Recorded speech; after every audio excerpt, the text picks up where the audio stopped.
Okay, guys, I just had received my JLT Performance oil separator for my Hellcat, and I figured I'd do a video on how to do it.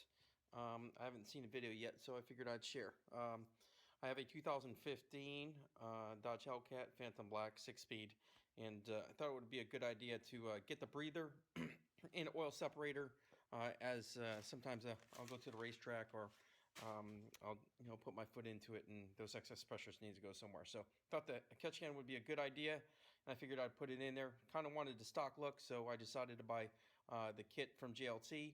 And along with that, I also got a breather, and I believe that came from a different company in conjunction with JLT.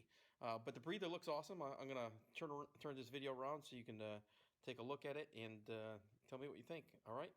Stock, so I decided to go for the stock look so it doesn't really attract too much attention to the motor. Here are the parts from JLT. They give you the oil separator along with the actual hoses. Look like they're really good quality. You got the fittings, just like the OEM style fittings right here. You got a bracket in which you have to put on, and then you have a couple nuts and a couple screws. And of course, don't forget the sticker that you can get to put on your car if you like to do that. So I am going to go through the directions. Essentially, the oil separator is going to end up over here, right by those fittings. You're going to put the bracket on, and I'll actually walk you through that. I'm going to just kind of mock it up, and then I'll start hooking it up so everyone will see how it's done. All right? Okay, I've gathered my tools, and so we can do this job. So the first thing is, they say that you need a Phillips screwdriver. I got a couple of them here, one with a little sharper edge, and then I have one that has a little bit more of a blunt edge based on what I'm going to get to. Just recommend that you have you have a 15mm wrench. I got a ratchet wrench, and you have like a little pick tool, okay, and that pick tool is going to be used to actually disconnect one of the fittings. One that is closest to the motor, right here, you're going to use the pick tool, and as you see, I'm going to actually pull that, and you'll see right here you have to pull on that, and then when you pull on that, it's going to release it so you can actually pull it out just like that. So the other end is right below the valve cover, and you're going to actually pull the valve cover off, the valve cover that is, the plastic cover, and then you can kind of see this black area, excuse me, and then you'll actually press this, and then you'll pull it off. Okay, so I'm back. The easiest way to pull this particular item off is once you release that little tab right over here, as I mentioned before, you have to actually remove this. Now, one would think that you press it with a tap, but it's a little bit more difficult than it looks. If you turn it around like this, you'll see that there's a little clamp right there.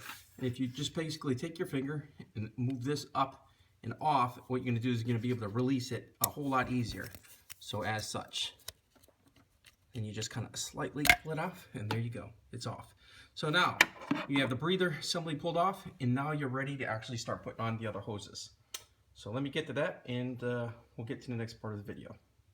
Okay, now that we have the hose or the breather hose removed, the directions had told us to take one of those two nuts and basically put it here. You want to leave a 1/4 inch, that's approximately a 1/4 inch, off of the threads, so we can put the separator and its bracket in place. So with that said, what we're going to do is we're going to take the separator and we're going to put it inside the bracket. Okay, it's supplied with 2 screws inside the little bag. You'll see the 2 screws that are inside the bag right here, and you'll place those on the top. The top right here, they give you 2 holes, and you're going to place those on top, and you're going to screw the separator in. Once you have that completed, you are now ready to take that separator and actually install it onto the breather assemblies. Okay, everyone, I have somewhat mocked this up. I had put the 2 screws on there. I realized that the screws are not that large, so I used, I believe it was a number 2 screwdriver bit, so you can actually get that tightened up on there. And what I'll do now is I'll hook up my connections. Now, once I've mocked this up, you'll see that you have a bracket that essentially lies down here. It might be a little bit hard to see because it's dark, but you can see that it's just behind the belt, so the supercharger belt, right? So you see there's not that much room here. Excuse me. All right, there's not that much room there, and you can see that the hose is rather close. But after I tighten it up, I believe that I'll probably be okay with the distance. We'll see that once I get the bolts on and have this completely locked up.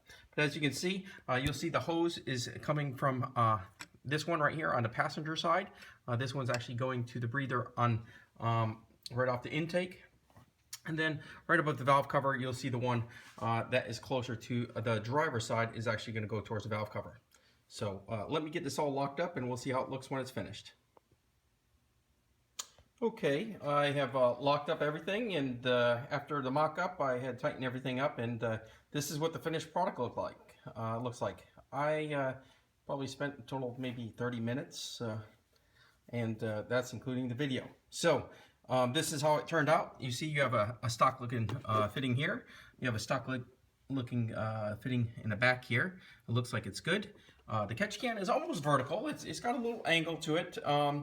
The pitcher has it a little bit more on an angle, so it's a little bit farther away from the throttle sensor. So I believe that's a throttle sensor. Or the electronic throttle control. So I don't think it's going to be a problem. I don't think it's going to rub.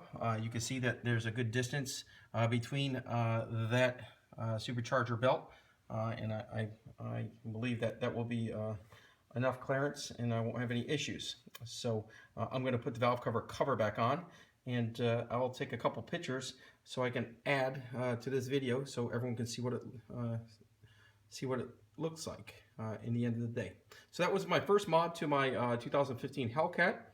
I plan on adding a few more things down the road, but I thought that this one actually made the most sense right from the get-go, is because with all those added pressures underneath, those gases need to go somewhere, and I prefer them to be somewhat clean when they enter the intake manifold system versus that oil or that additional oil that can clog up and create a bunch of carbon on the inside of that intake manifold. It was a good upgrade. I'm looking forward to see how it works. Catch can looks like it's pretty easy to get to, easy to clean out. So thank you very much, JLT, for products, and look forward to getting more stuff in the future.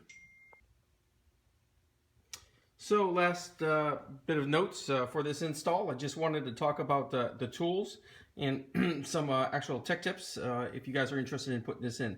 I had found that the actual ratchet in a deep 15 millimeter socket kind of worked a little bit better than the wrench. It gives you a little bit better angle on that bolt. The wrench will work, however I thought the socket was probably better. Additionally, I had put the cover back on so you see the cover. And it looks fine, looks completely stock. Doesn't really look like there's any change to what the engine looks like. So this is the finished product, and I'm glad you guys watched. Thanks.